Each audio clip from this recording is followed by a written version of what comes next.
जैसा कि हम सब जानते हैं कि भारत में साल के ज़्यादातर समय मौसम गर्म ही रहता है। जहां उत्तरी और मध्य भारत में गर्मी का प्रभाव अधिक है, वहीं दक्षिणी तरफ समुद्र से जुड़े क्षेत्रों में गर्मी के साथ साथ नमी भी बहुत अधिक है। जहां वैसे तो गर्मी के मौसम से सभी परेशान होते हैं, वहां महिलाएं इस मौसम में ज़्यादा तकलीफ़ों का सामना करती हैं। इसकी वजह है महिलाओं और पुरुषों के शरीर का अंतर।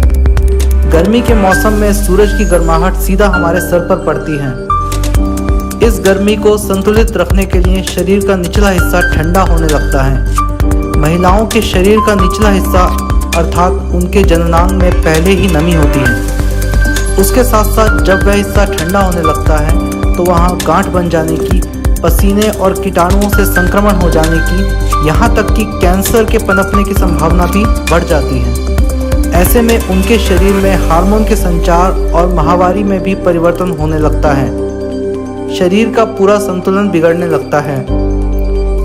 ऊपर से वह गर्मी के मौसम में रसोई में काम करती हैं, जिससे और भी ज़्यादा पसीना आता है और उनके शरीर के सबसे संवेदनशील भाग पर इसका दुष्प्रभाव पड़ता है।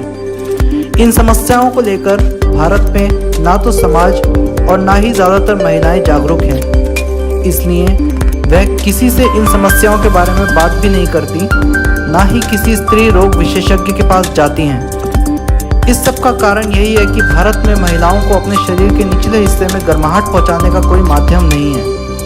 भारत में अधिकतर महिलाएं प्रसव के बाद ठीक से आराम भी नहीं कर पाती और घर के कामकाज में व्यस्त हो जाती हैं। घर में खाना भी सबसे आखिर में खाती हैं और इसीलिए अक्सर उन्हें पूरा पोषण नहीं मिल पाता।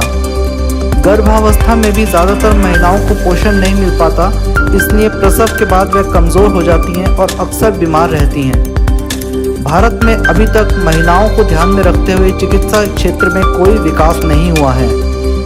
इन सभी रोगों और तकलीफ़ों को झेलती महिलाओं को राहत दिलाने और उनके स्वास्थ्य का ख्याल रखने के लिए जल्द ही आ रहा है न्यूरेपा का बेहतरीन उपकरण।